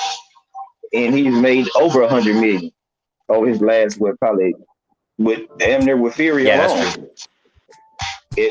He knew he wasn't going to get the fight, so for that, if you can't guarantee him a fight, and look at the people on the UK in the Matchroom banner, the heavyweights that they want to get the fight or not even fight. And while they go over there, he'll be sitting on the shelf. You got money and will be sitting on the shelf. He wasn't going to get the AJ fight, man. Come on, let's open your eyes. Nah, he wasn't. It's not happening. First, you gave him like 3 different offers. First, you gave him 70, 12.5. I mean, like, come on, man. Like, nothing that these dudes say is credible. Like, they trying to push this AJ and Fury fight, and they still have this other situation going on. Like, if you believe that, then that's on you. But Wilder alone, he will make more than $100 million because he's popular. Whether y'all like it or the people like it or not, Wilder sells tickets and he's a big deal. Putting his name on YouTube and see how much he's streaming. His name alone makes people talk. These are just facts. If AJ and them are so popular, why didn't they go to the Vatican to meet the Pope? Why was it Wilder? Yep. I'm just saying. Yeah. Muhammad Ali White didn't give AJ or Fury denied as the torch. She get denied or Wilder. You can go back and pull it up. She's talking about you the closest thing to Muhammad Ali. That's what his own wife said. She used that. We didn't make that up. She said it. I mean, I'm just saying. I mean, like you can say he dug 100 million, man. That 100 million wasn't even there. How can you pay him 100 million if you can't even pay Canelo? And they're asking him to take pay cuts. But you have all this money though. If you have all that money, even during COVID, you still can pay your prize fighters, quote unquote. Like, come on, man, y'all got to know the nature of business. Yeah, good points, man. Definitely. Hey, Keisha's comedy said, "Hey, blessings up there. Thanks so much for jumping in, Queen. I appreciate you, man. And I remember talking to you the other day on another chat, man, that you like the sport of boxing. Hey, welcome, Keisha. Thank you so much for jumping in, Queen. Sisters in the building. Thanks so much, girl. We got Trick Nolte saying, if Bob Arum secured that stadium and Fury pulls out, can't the honor of the Raiders sue him? I'm not sure about that, man. What do you think about that, G5? What was the last part? It was Trick Nolte saying, if Bob Arum secured that stadium and Fury pulls out, can't the honor of the Raiders sue him? Sue him, yes. Like, they already, okay, that's like if me and Trick Nolte was gonna fight and you was the promoter, Renee. If we already paid money to have this venue on this day, they already made accommodations for their schedule not to have something on that day. And I'm pretty sure you have a cutoff date before you can cancel that event. So if he already got that, Bob is not about to get money back from renting the venue. He's actually gonna have to use it. Right. You know what I'm saying? I'm pretty sure that's probably unrefundable. I mean, like, they not trying to, I mean, it's the stadium just open. So of course, you think they don't want their money? It's like, that's why I say it's more, you're gonna have to pay more than just Wilder if you try to skip up out of this fight. Yeah, straight up, Mr. Boxer, for real. Yeah, like, I was gonna say that. That's my thing. Like, you know, you in the arbitration, then y'all want to announce it a day before the arbitration. It makes the UK and the Zone and Matchroom and Eddie Hearn and AJ, Tyson Fury look real not bad. Just Fury. All of them look bad. Yep, AJ not just too. Fury. Yep. It looked like it was a big clout chase, and they knew what they was gonna happen. Now Big AJ was like, circus, "Oh man. I want the real champ. I want Deontay Wilder. Send me any champ that know how to handle business right." Well, your ass was 50. They sent it over to you.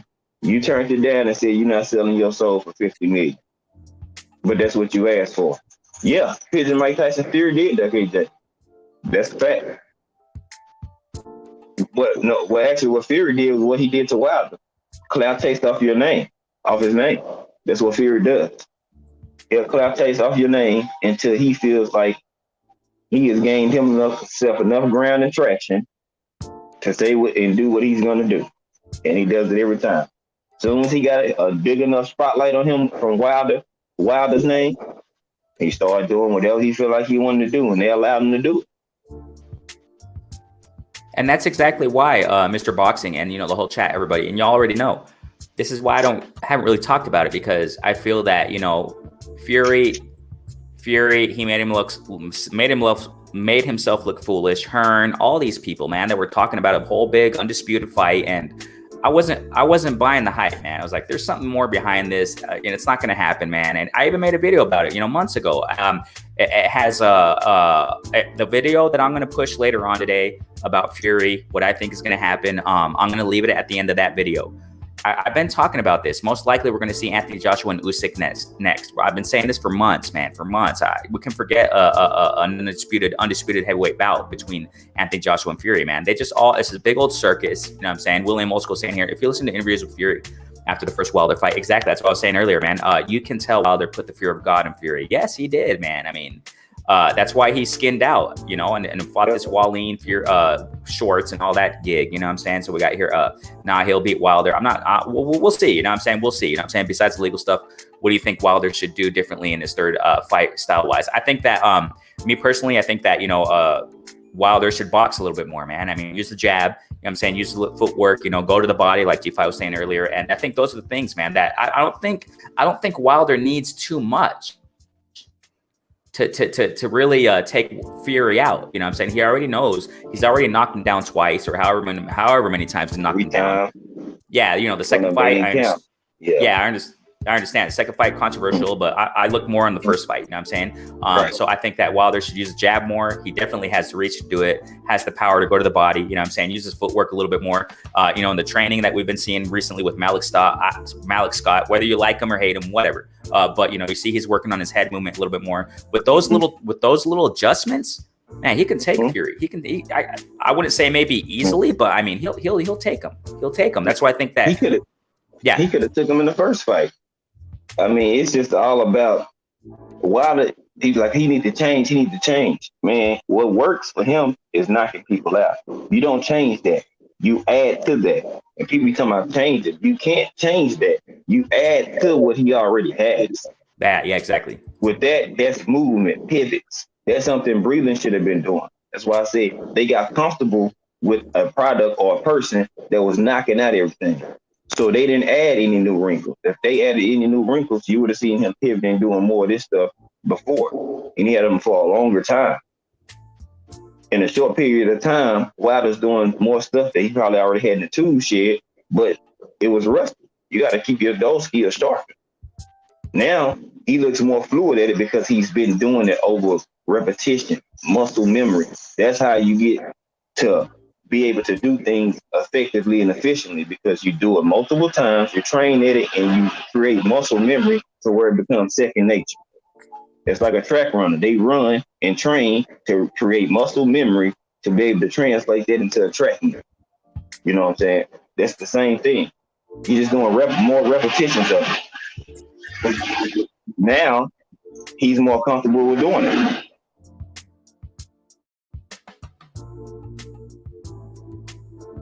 Yeah, just little adjustments. I think that Wilder has to do. It's not too much. You know what I'm saying? I think personally, yeah. So cool. Yeah, Mr. Boxing is back. Cool. Yeah. It was just a little accent there. No big deal. So we got here Stormy B Man saying real quick. Let me get to this real fast, man. Yeah, Mac of the South, bro. It's the same thing. It's the same thing again, Mac.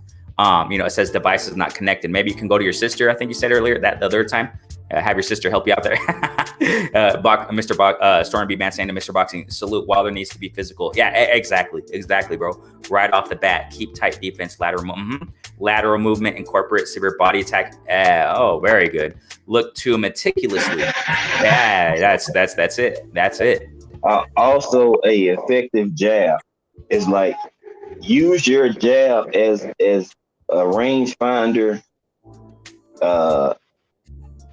and just to keep them at bay. You know what I'm saying? You've been working on feints and doing things of that nature, cool. But you do need to come at him. Like Fury body is not the most stable and solid. So within the first 5 rounds, you need to be working that body. Left side, right side, straight jab down the pipe to the solar plex. Like, he doesn't have a strong body. Without the body, but you're not going anywhere. So I do feel like he does need to work the body. I mean, he's been working on rolling with punches better. You know what I'm saying? Cutting the ring off. When Fury tried to do like some herky jerky stuff, it's like he playing defensive back. Oh, you going to the left? I'm going to the left. You going to the right? I'm going to the right. So basically, he's trying to box, been pressing on boxer Fury in. So when you try to move, I'm stepping right with you. You know, and that's what I seen when he's towards on the rope in the backyard. He's making sure that he's very fluid with cutting Fury off. If he's trying to do all the moving, he's gonna try to cut him off, cut the ring off. And I see Malik Sal working with him. He's a former sparring partner of Deontay Wilder's as well. So you have to take into account, he knows what Deontay Wilder's weakness is. They people because like, oh, well, he's the dive king or whatever. That don't mean that was as a fighter. He's not fighting now. Some people are subpar players, but they make even better coaches.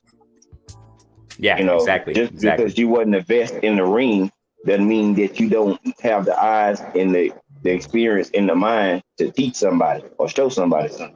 I mean, that's the thing, G5. I don't buy it too much as far as the whole criticism that Malik Scott is getting that, oh, he wasn't the best fighter out there. I mean, that doesn't really, I mean, look at Eddie Reynoso with Canelo. Yeah, I know it's controversial, Canelo, blah, blah, blah, but I'm just talking about the skills and the training. Okay, so look at Eddie Reynoso, man. I mean, he wasn't a pro fighter. You know, there are a lot of coaches out there that weren't necessarily pro fighters, or if they were pro fighters, they weren't undisputed or whatever the heck they, you know what I'm saying? I mean, but they're wonderful trainers, you know what I'm saying? You know, matter of fact, I just talked about Calvin Ford, you know, the video I pushed yesterday. Calvin Ford, you know, he's doing a wonderful job with Tank Davis.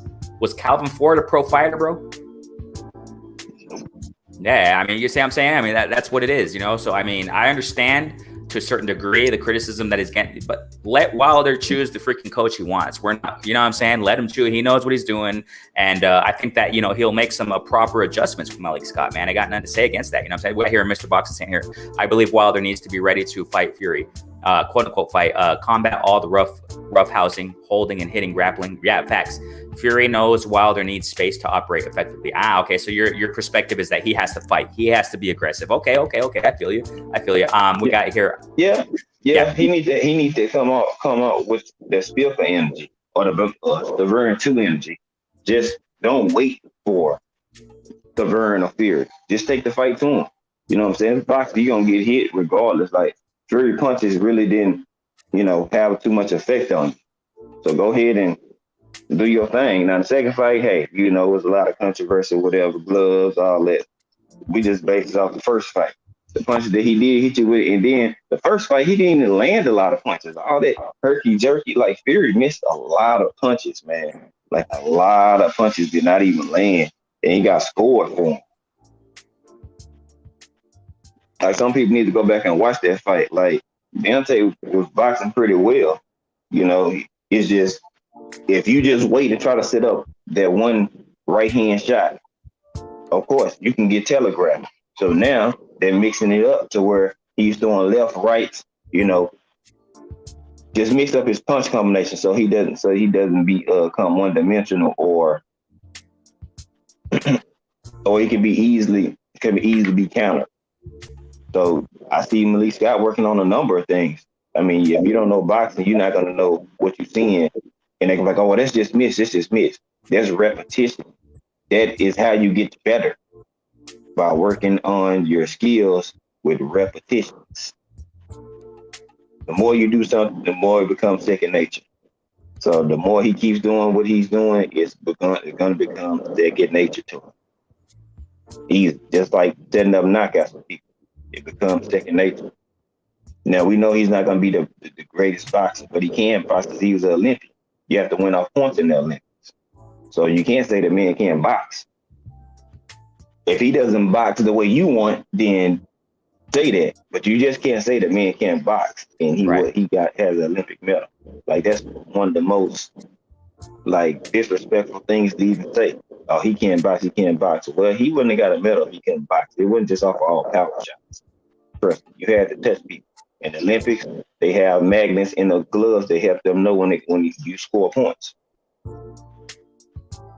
That's just, it's just simple. So it is disrespectful. Anybody that is an Olympic, it has an Olympic medal, you can box. I don't care if you choose not to use that style or you do what your favorite style is, you can box. You had to.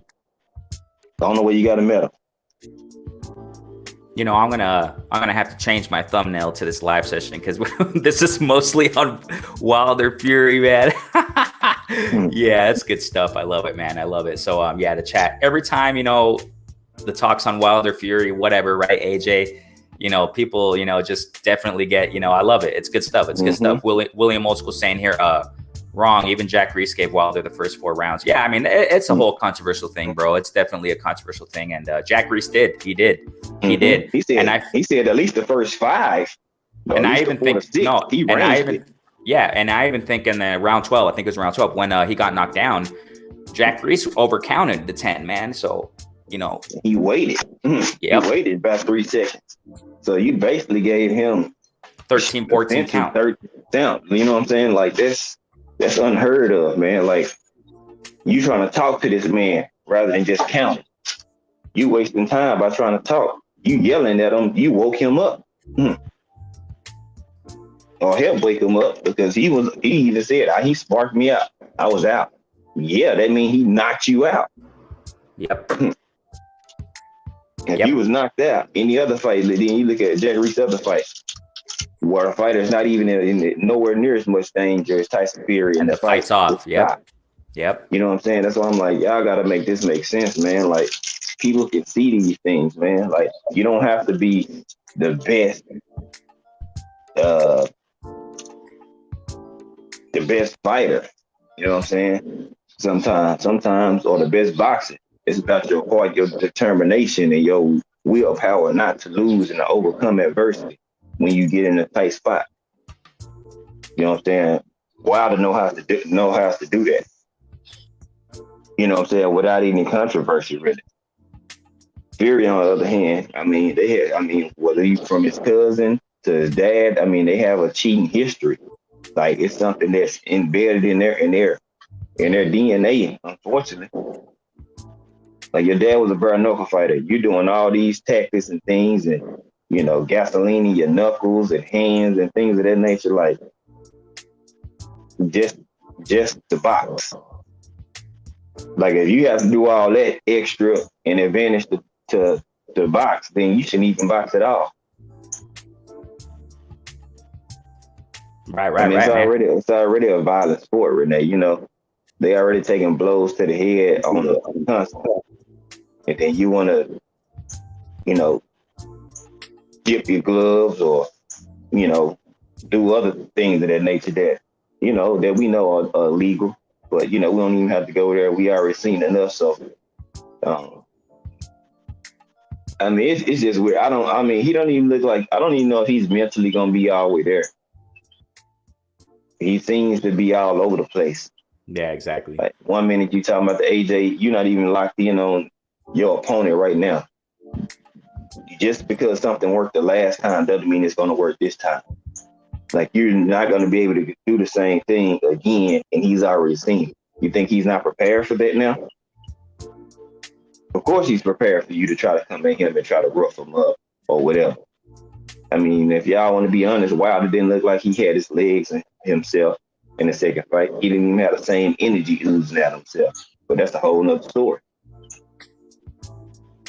That's why I feel that, Wilder's going to take the trilogy, man. He'll knock him out, man. We got here Chris Reina saying Wilder needs to mix it up. He's become too one-dimensional, sitting and waiting on the 1-2. His athleticism has carried him. Right. Yeah, I do. I think he does have to mix it up a little bit, man. Yeah, definitely, man. I definitely agree, man. So we got here Chris Reina continues to say, my problem with him using Malik Scott is his experience as a trainer. Oh, okay. Not saying he can't be great, like knowing what training regimens help with what and for what fighters, then what adjustments. I feel it, bro. Hey, we'll see how it goes. Chris Reina, that's a good point, man. That's a good point. Real good point. And that was one of my biggest things as well. When I first heard that he was going with Malik Scott, I was like, I don't know. Right. But then, like, I can't X out a former pro when I haven't been one. Just based off what I see. If I see certain stuff and I've never been a pro boxer just because I know boxing, I'm pretty sure he sees things that I don't see, or he might see things better than I do because he's been a pro boxer. So I can't negate the fact that he's been a professional fighter and may know what he's talking about. Yeah, you don't have the experience as a trainer. That's like a good rookie coming into the NBA. We know he's good, but how you gonna pan out? We won't know until we know. So that's an excellent point. I definitely can agree with that. Like we don't know what we're gonna see from Lee Scott, but he's been training. You know, AAU Golden Gloves fighter, so he's been training. He trains his sons, and he's pretty solid. So I mean, he's familiar with training, and you know he's a student of the game. But he's the best fighter doesn't mean that you don't know what you're looking at or don't know how to coach. So Yep. I mean, Yeah, so. it's 50-50 on that as well. You know what I'm saying? It's yet to be seen. We'll see when the fight happens, or if it happens, if Malik Scott, you know, is the guy. Even if, you know, he's not the guy, Renee, has added some wrinkles to his game. And if nobody can see that based off even how he hit the mitts and just move around the ring, then I don't know what to tell you. You know. Yep. Well said, bro. Well said. Yeah, Stormy B, man. Yeah, thanks, Stormy. Thanks. I'm not even knowing. I don't know who's timing who's out. Stop timing people. Like, yeah, Bruce. It's all good, bro. You know, pitching's cool, man. You know what I'm saying? He's just opinionating, right? You know what I'm saying? He's not being offensive. I can set a rule right now for the wrenches. You know, if there are any quote unquote trolls, we can detect them by, you know, offending people on the panel. You know what I'm saying? Calling people racist, you know, racist slurs, slandering, things of that nature. You know what I'm saying? But I mean, Pigeon Mike Tyson is simply giving his input, man. I mean, Pigeon's cool. You know what I'm saying? I got nothing against him, man. Yeah, exactly. That's his as a wrench, man, you know, your job is to monitor the chat to make sure that the host or the co-host or whatever can cook efficiently. You know, if everybody's opinions are cool, but when the disrespect comes and the slander comes, that's when you got to cut it off. But as long as they not disrespecting or cussing nobody out or doing anything outlandish, then, you know, let them talk and have their own opinion. That's just like you speaking on your own opinion in the chat and people not agreeing with it. You didn't disrespect them. Yeah, I feel you, Bruce. But yeah, just relax. You know what I'm saying? It's all good. You know, Pigeon's cool. Yeah, he said nothing wrong. Exactly, D Hodge. Hey, D Hodge, thanks so much for jumping in, man. I just saw you, bro. Oh, it's all good. Bruce goes, oh, okay. No, it's all good. Sometimes I've accidentally done it too, man. I feel it, bro. It's his phone. Cool. All good. It's all good, Bruce. Thanks so much, man. Bruce, it didn't happen, bro. I'd have done that too. Timed out 2 people and didn't even know it. Yeah, thanks, bro. Thanks, Bruce, for clarifying that. All right, man. We exhaustified Wilder, Fury, and all this stuff, man. Great stuff. I loved it. Now, Taylor versus Ramirez, bro. G5, what you got on this, man?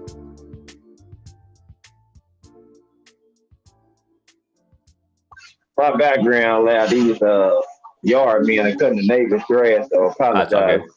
Go ahead and click on it. I don't like the background on the feedback, man.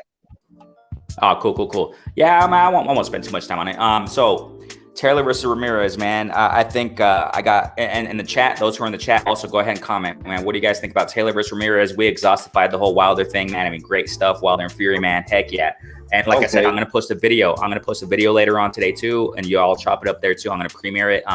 So, you know, time will tell. Just to conclude, Tyson Fury versus Wilder and all this whole stuff that's going on. Time will tell. Let's stay, you know, pay attention to what's going on, the developments, things of that nature. But, you know, this thing is not going to be overnight. It's not going to be overnight. So, but we're getting closer though. Definitely, man. We're getting closer. So, definitely, man. So we got here, Pigeon Mike Tyson says, Jose knocks him out. That's a big possibility. It's interesting you say this. Now, let me say why. First and foremost, everybody knows the competitiveness that both fighters bring. Now, we all know Josh Taylor, he has the boxing ability. You know, he can use his range. He can box. He uses the jab. He goes to the body.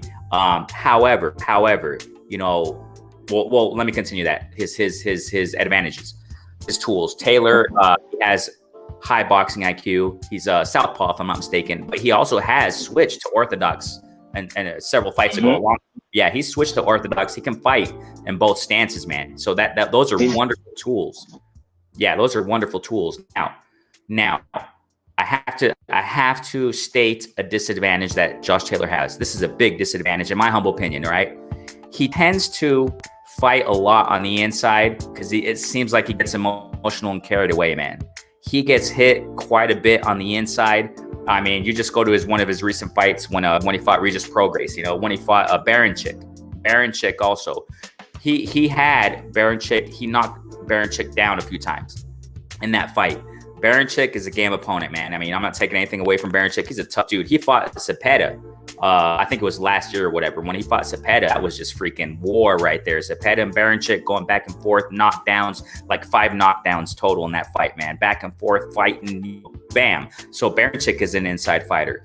Regis Prograis more of a flat-footed inside fighter also. Now, why do I say this? Because when you go back to Josh Taylor's fights, sometimes he gets emotional, man, and he fights on the inside.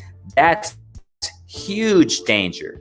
That's huge freaking probability that Josh Taylor can go down, man. Ramirez got power. Ramirez, if you go toe-to-toe with Ramirez, that's bad, man. That's bad. Go ahead, you fight.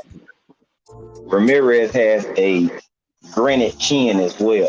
Josh Taylor has one too, but I lean towards Ramirez with the chin. They're about the same height. Ramirez has a longer reach. And Josh Taylor. J5, continue cooking. I'm gonna go to the bathroom, right? I'll be right back. All right.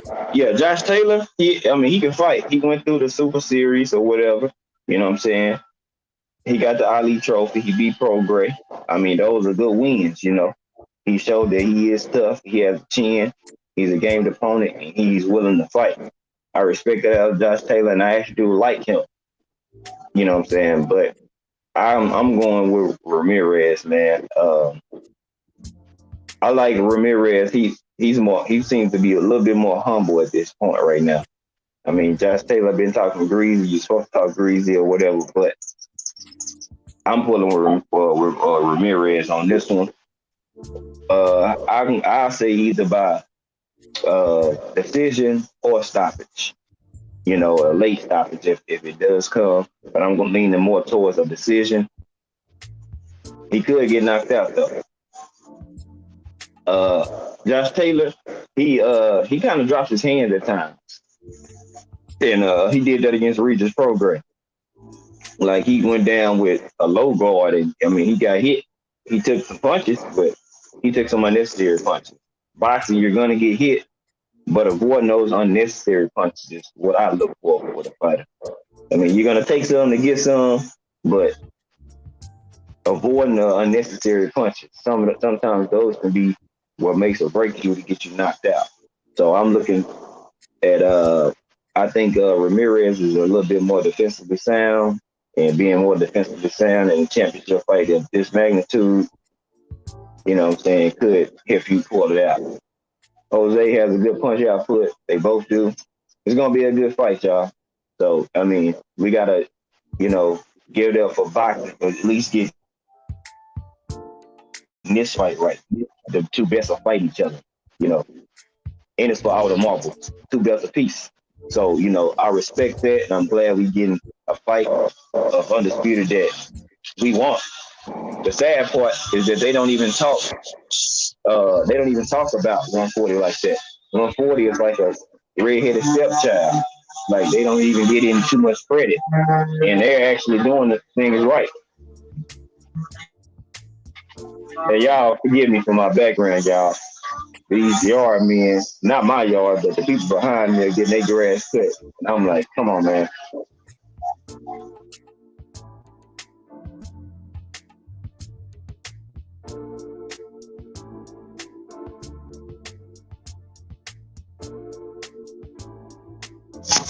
But yeah, I keep thinking so. Yeah. But I think Prograis started off too slow against Josh Taylor, and that was to his detriment. He let him get too many bags and too many rounds in the bag early, and he came on the second half, and it was too late. So again, I got Ramirez. Oh, you got Ramirez then?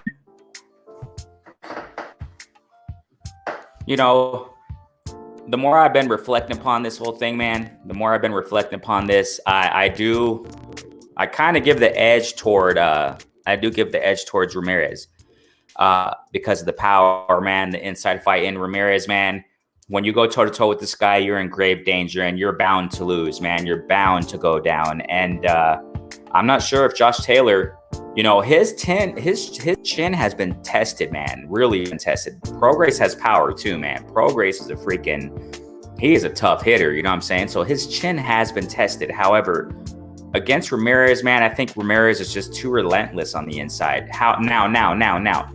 If Josh Taylor boxes though, and he uses that ring IQ and blah, blah, blah, right? Everybody knows the story there.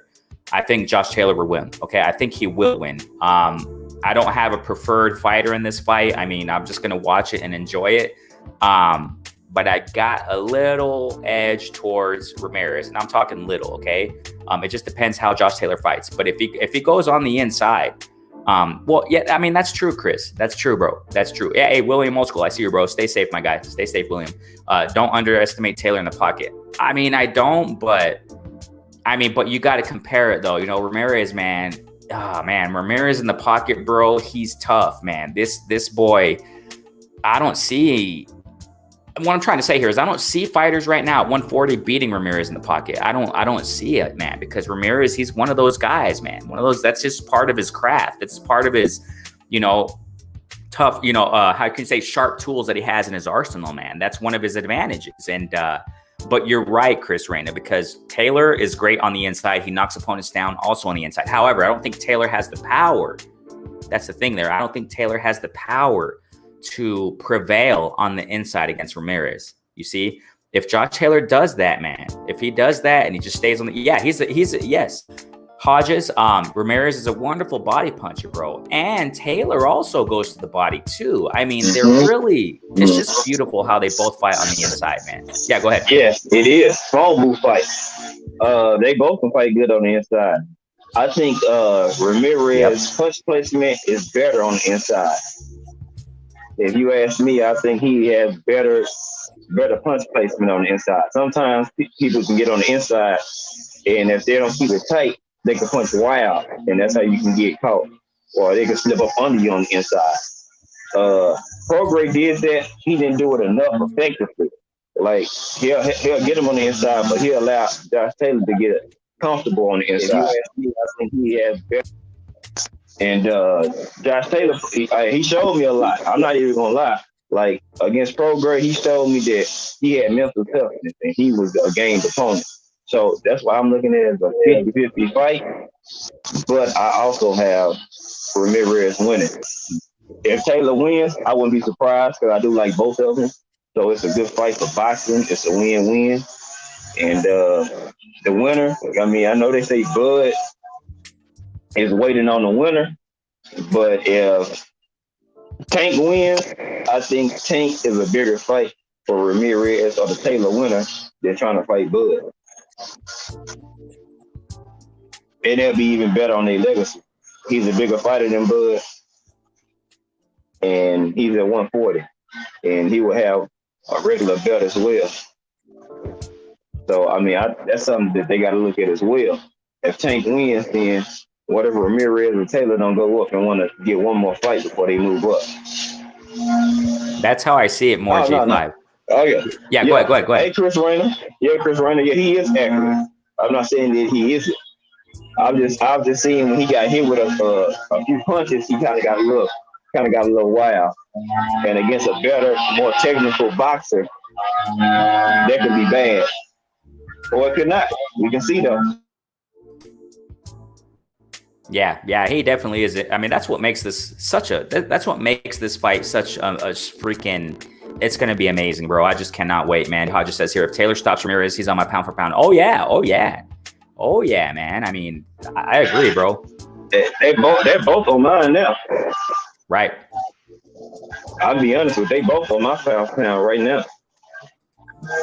I mean, if you're gonna have the audacity to put Triple G on pound for pound list, stop. Yeah, like Monster New Way, certain fighters, like, come on, man. I'm sorry, no disrespect to him, but yeah, that's what I don't even get. If you weigh 122 pounds, like, that's a little boy. Like, I mean, It's kind of hard to just like put you on a pound for pound. Like you like 40 pounds heavier than my 7-year-old. Like, yeah, I don't know, man. It's not this. I mean, some people are small. No disrespect. But if you're not at least 130 or 135, man, I can't put you on pound for pound. That's just my opinion. Yeah, that's why I don't get too much into that pound for pound talk. But I definitely do. D Hodge is like what you're saying, bro. If he stops a man, that yeah, yes sir. Chris Reyna says here, I think both fighters smash Tank. I mean, okay, that's the thing. The ramifications of this is I made a video on it. That's why I pushed the video on that. You know what I'm saying? I feel that, like what G5 is saying, if whoever wins between Taylor and Ramirez, I think one of them likely will go up to fight Bud. I don't think if Bud goes back down and he just leaves the welterweight division, who the heck knows? You know, Bud, it seems like I don't know what this dude, man. I've expressed my mind on him. I love him, but yeah, go ahead. Great fighter, but business and the way he moves, yeah, man, very weird. It's like it make it hard to kind of support Bud, and when you know he's a great fighter based off how he moves as a fighter. Like, I mean, to say that you're going to basically stop Errol Spence from being undisputed is like one of the weakest things you could say.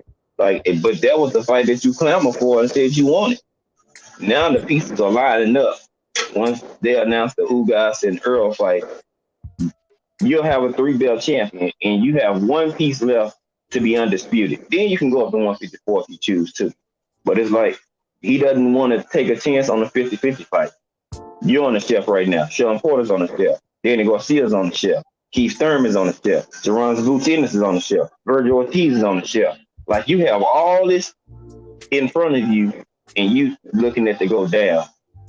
That is not... Bro, that's what I'm saying. It look horrible. That's not championship behavior. That's not a champion behavior. But the thing is, if Bud does that, turns around, okay, Ramirez and Taylor winner, whoever it's going to be, 50-50 fight, in my humble opinion, and Bud goes down to 140 to get undisputed there again. If I'm not mistaken, he was already, or whatever. You should have just stayed at 140, bro. I mean, what the heck was the point of moving up? I mean, why'd you move like 147? If you're just going to fight those dudes, okay, Horn, I get it. You got the belt, but you're babysitting the belt. What's the point, bro? Just stay at 140 and stop it. You know what I'm saying? Just stop it. It would be better. I don't care. You know, I understand. Yeah. Spence, Bud. That's overplay, overkill. It's pie in the sky right now because of Bud and his movements. I understand it. Love him, but it is what it is. Okay. So, okay. This is what's going to happen. If Bud leaves 147, goes down to 140, fights undisputed there, he'll drop the WBO. WBO will be vacant. You see what I'm saying? And it'll be easier for Spence to be undisputed. Yeah. So, I mean, he doesn't, that's why I was telling people, he doesn't need Bud. It'll be a great fight because they're the best two at 147. No doubt, hands down. But if Bud drops this belt, Porter and Ortiz is going to fight for a vacant belt. And either way it goes, Virgil Ortiz versus Errol Smith, or Sean Porter 2 versus Earl Spence, or another title shot, or another undisputed this time, would be even bigger. You know, so it's like, it's a win-win for Earl, because either way it goes, like, you're going to have to put up or shut up in Bud's case. Like, you either going to fight him, or either you're just going to get up and drop the belt and move around and go from there.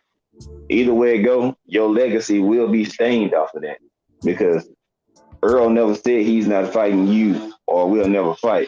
But you have said on a multitude of occasions that you're not fighting him 50-50 or no fight. Or the last one, which was the weakest one, was that I'm going to stop Earl from being undisputed. Like, that type of talking behavior is like, I can't get behind it. Even Bud fans, I can't get behind that. That's like if Earl was to say that he's going to stop Bud from being undisputed at 147. They're crucifying for him, but nobody's saying nothing to Bud about this behavior, man, which irritates me because they don't even talk about it.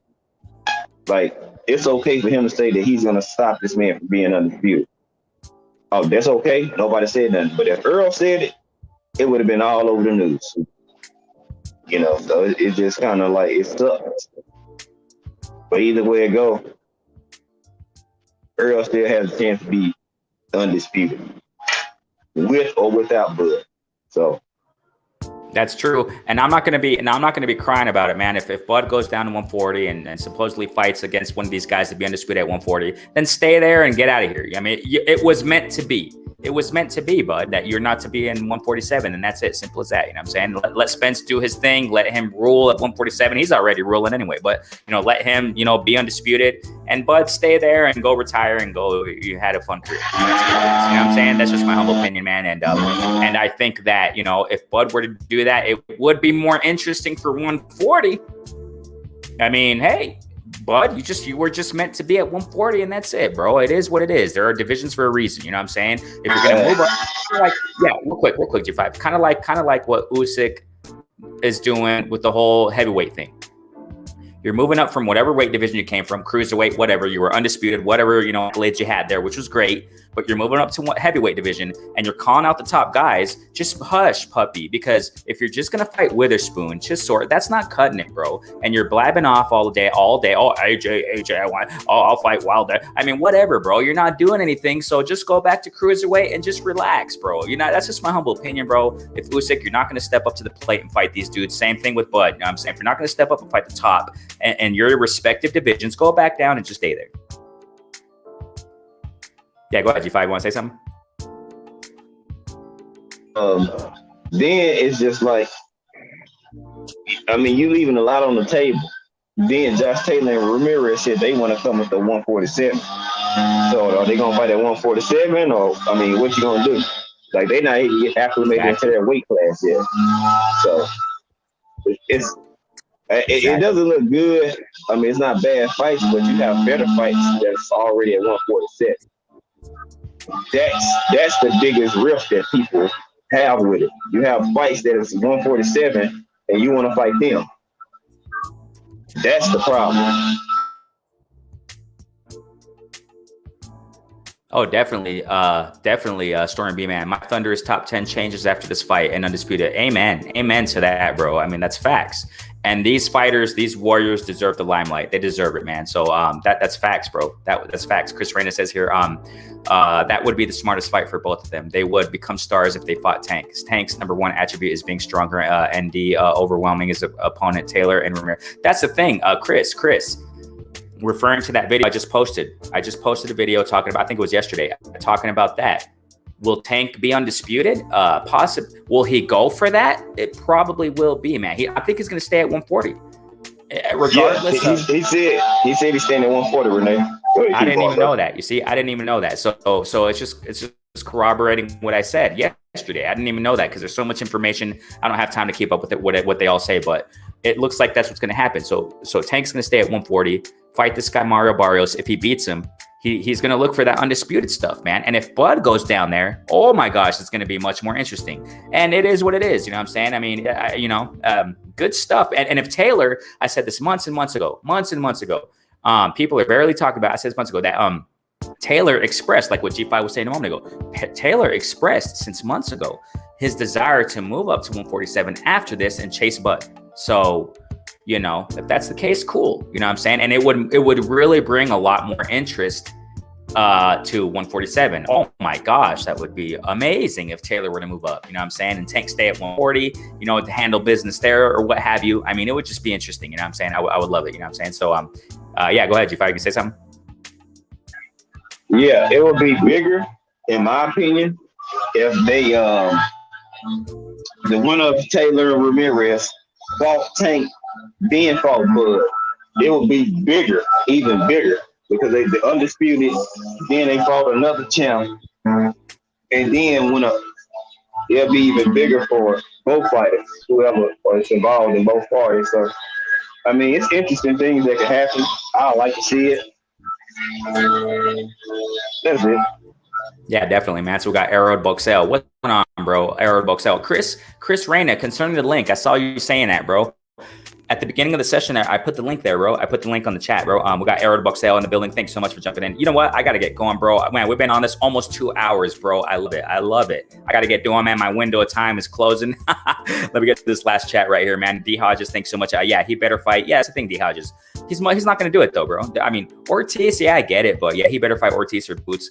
I think I think he should fight Boots more than Ortiz. I think that, Bud should fight Boots more than Ortiz, because Ortiz has his flaws, obviously. You know what I'm saying? He has his big flaws, bro. I mean, when he fought Hooker, I don't know, man. I don't know. But Boots is the more game opponent, in my humble opinion.